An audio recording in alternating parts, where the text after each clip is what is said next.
Hello everyone, welcome to Lukmaan IAS. Today we are going to have a DTRS session wherein we are going to discuss 10 important current affair topics through MCQs. So in this session you will come across 10 important and different current affairs. Alright. So before we go ahead, let us see what is the leading topic for today. So today we are going to discuss about Blue Ghost mission. So like Blue Ghost mission is a kind of, let's say, like a space mission. So we will understand which organization is involved in the Blue Ghost mission, what is the objective of this mission, and let's say we will see like how this mission fared so far. All right. So before we go ahead, let us see this quotation. So this quotation is from Antonio Guterres. So Antonio Guterres is the Secretary General of the United Nations Organization. So let us quickly see what he says. He says, conflicts inflict human rights violation on a massive scale. It's time to silence the guns. It's time for diplomacy and dialogue. All right. So like through this quotation, he stresses upon that like conflicts actually lead to human rights violation. And so we need to silence the guns. Okay. And we need to, let's say, focus on doing dialogue. We need to focus on peaceful negotiation so that wars can be stopped, so that human rights violation can be stopped. All right. So he focuses on this particular aspect. So such quotations are very important for the essay and ethics paper. So now with this, let us quickly understand about few batches that Lukmaan IAS has launched. So basically Public Admin Foundation batch is going to start from 3rd of June 2025. Just after prelims exam, we are going to start the Public Admin Foundation batch. Admissions are open now. To know more about Public Admin Foundation batch, you can simply give us a call, right, on the contact numbers that will be displayed on the screen, or you can visit our website also. Then apart from this, we have Panch Sutra All India Prelims mock test series. Okay, so all of you who are preparing for the UPSC Prelims of 2025, you can participate in the Panch Sutra mock test series. I mean, like this test series has 5 full-length tests for GS as well as for CSET. And a nominal fee is let's say charged, which is only one-time registration fee. Okay, so you can participate in all these tests just by doing one-time registration. Okay, the next test is going to be conducted on 29th of March 2025. Today is already, I think, 27th of March, so it will be on 29th of March. And again, we have also announced the Ethics Foundation batch. It's going to start from 2nd of June 2025. Admission is open in the Ethics Foundation batch also. All right. So these are the 10 important topics that we will cover today. And we will discuss each topic one by one. So the first mission, which is a space mission, right? So it's a Blue Ghost mission. Basically, this particular mission has been launched by a private space agency in the United States of America. So this space agency, basically, that space agency has carried some equipments from NASA. Okay, so it was a mission to the moon, and it has landed on the surface of the moon with, let's say, on autopilot mode. All right, so on automatic mode. So this question is related to Blue Ghost mission. Okay, so it's related to Blue Ghost mission. So it says the mission is aimed at sending a lander on the Mars. It's not Mars, it's a moon. Okay, it's on moon, and it's part of NASA's commercial lunar payload services initiative. The lander targets to land at slopes of an ancient volcanic dome in Mare Crisium of the targeted celestial body. Okay, so like both these statements are correct, which is second and third statements are correct. So correct answer for this question is option B, 2 only. Okay. So with this, now let us quickly move to the next question. And you can see, I mean, like this is the newspaper article that featured in Indian Express. So that's why we have included this particular topic for discussion. So private lander Blue Ghost successfully touched down on moon with NASA equipment. Okay. So it has touched down on the moon. And the name of the space agency is Firefly Aerospace. So it's a private space agency, private company, right? And basically, they have launched this particular mission. They have carried the equipment from, let's say, NASA. Now, this is question number 2. This question is also very important. And on the right side of this question, we have also included a previous year question from UPSC Prelims. All right. So this question talks about central public sector undertaking. Basically, this question is based on mini Ratna companies. So if you know that government of India does have multiple public sector undertaking, and some of these PSUs are part of Maharatna category, Mini Ratna category, and also Navratna category. Okay, so it's like that. So based on this, this question is based on Navratna status. Okay, so it says all the 7 listed central public sector enterprises of the Indian Railways have Navratna status. This statement is right. Okay, so like we will discuss about which public sector enterprises of Indian Railways have Navratna status. But as of now, this is true. And when we talk about statement number 2, this is wrong, because if a CPSE has a composite score of 60 or higher, okay, 60 or higher means like 60 plus or greater than equal to 60, then the department of then it will be considered as Navratna status. Okay, so like there are 6 parameters on which they need to have more than 60 score. Navratna companies can enter the international market, and they can form strategic alliances and expand globally without bureaucratic hurdles. So option B is correct, which means statement number 1 and 3. Okay, so recently, I mean Indian Railways have been news in this regard.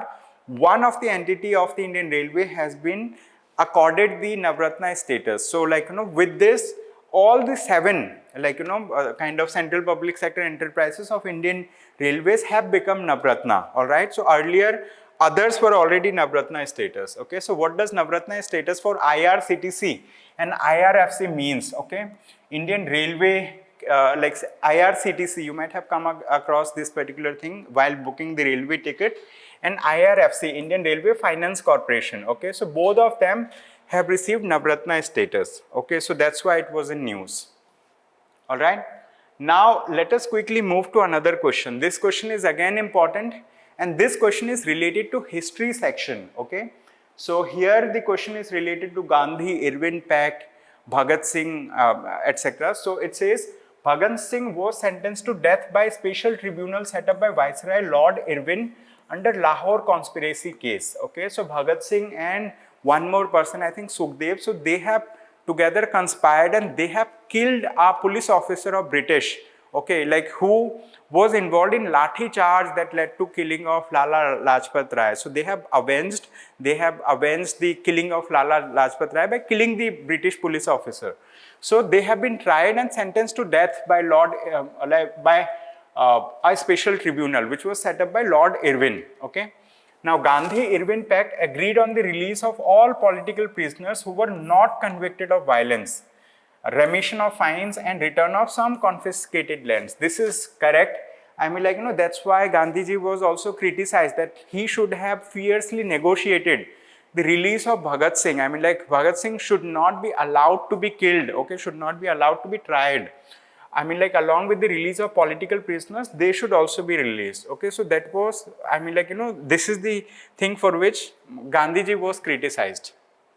So it says, could Gandhi have done more to save Bhagat Singh? Okay, so this has been in the news for long. Okay, so like that. Now with this, let us quickly move to another question, which is question number 4. Here we will talk about a group. It is known as, I mean, Rights Protection Pledge. Okay, a kind of pledge. It was recently mentioned in the news with reference to the United Nations organization. All right, so it is launched by the UN Secretary General to act system-wide preventing human rights violation and responding to them. Okay, so statement A is correct for this question. Okay, so basically it has been in news. It has been in news.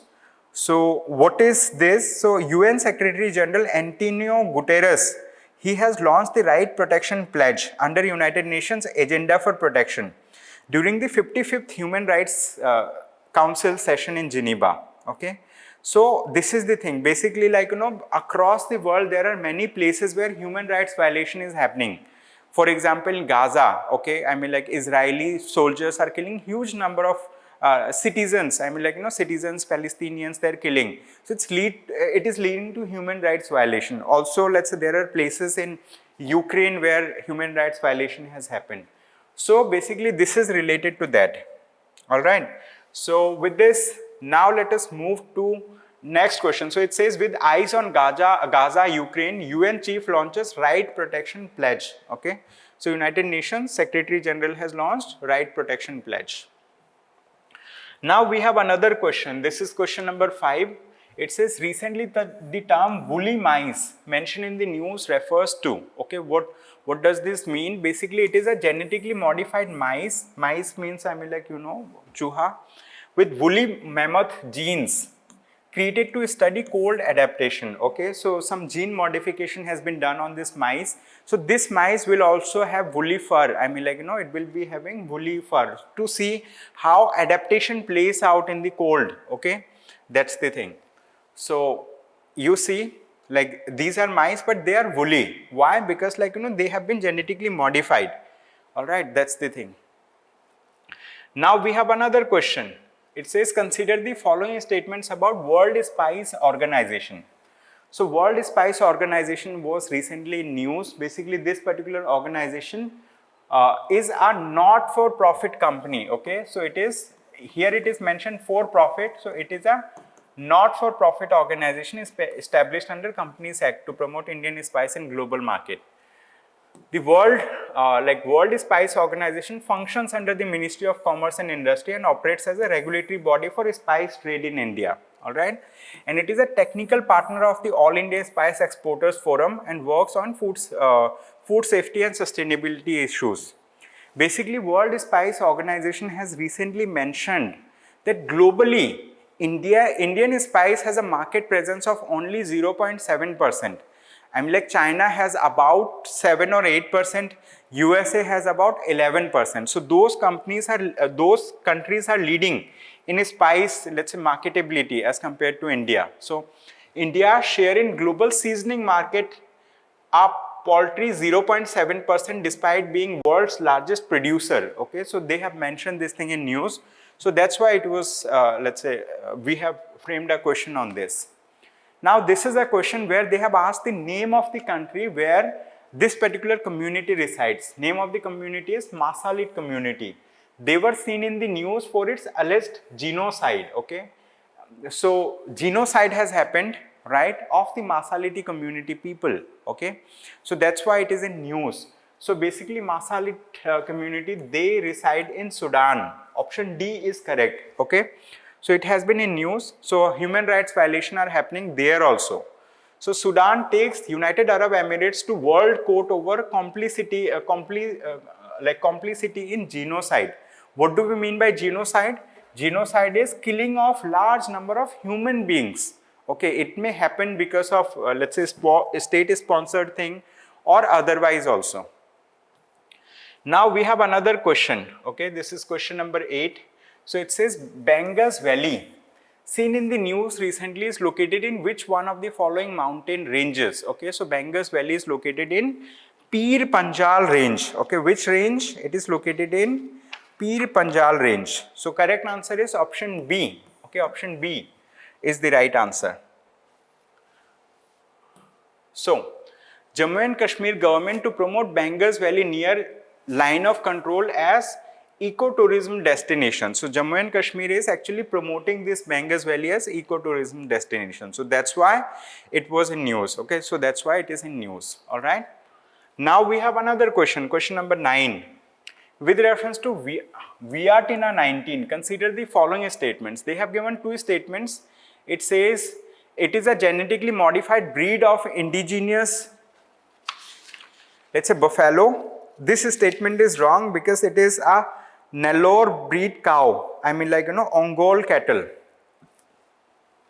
So this statement is wrong. It's not buffalo. It is Nellore breed cow, or you can say Ongole. Okay, Ongole cow. Okay, Ongole cow, Ongole cattle. So its original breed is mainly found in the state of Andhra Pradesh in India. This statement is right. Correct answer is option B. Okay, only 2. Only 2. Option B is the right answer. The world's most expensive cattle booming in Brazil are like dwindling in India. Okay, so like it is booming in Brazil but dwindling in India. That's the thing. Now we have another question, question number 10. What this question says, with reference to constitutional provisions and proposed amendments for simultaneous elections in India. Consider the following statements. So simultaneous election means like, there was a kind of, the government of India wanted to promote one nation, one election concept. So that is associated with simultaneous election, means conducting election for the central government, means the, Lok Sabha elections and state legislative assembly elections together. So related to that, a committee has been established under the kind of presidency of like former President of India, Ramnath Kovind. Okay, so that's why it was in news. So a constitutional amendment enabling simultaneous election for Lok Sabha and state assemblies require mandatory. So this is not mandatorily required. Okay, why? Because if federal structures are going to be kind of amended, only then mandatory ratification by half of the states are required, otherwise it is not needed. The Joint Parliamentary Committee examines such amendments, can summon witnesses, but its recommendations are not binding on the government. This statement is right. The proposed Article 82A would allow the President to determine an appointed date for simultaneous elections and curtail the tenure of certain state assemblies. This statement is also right. But fourth statement is wrong, that basic structure doctrine cannot be invoked to challenge the constitutional amendments that modify tenure of elected state governments if passed. So this is also wrong. Okay. So correct answer is option B, which is 2 and 3 only. So this question is related to simultaneous elections. Related to that, like many articles have been in news from time to time. And the thing is, like, these articles were also in news. Okay, you might have come across this. So Ranjan Gogoi, Justice Ranjan Gogoi, he has been the former Chief Justice of India. So Justice Ranjan Gogoi and Harish Salve to appear before Parliamentary Panel on Simultaneous Polls. Okay, so they are the ones who are going to appear before, Parliamentary Panel on Simultaneous Polls. So that's all from our side for the day. Thank you so much everyone for attending today's session. I hope you have a good day ahead. Thank you.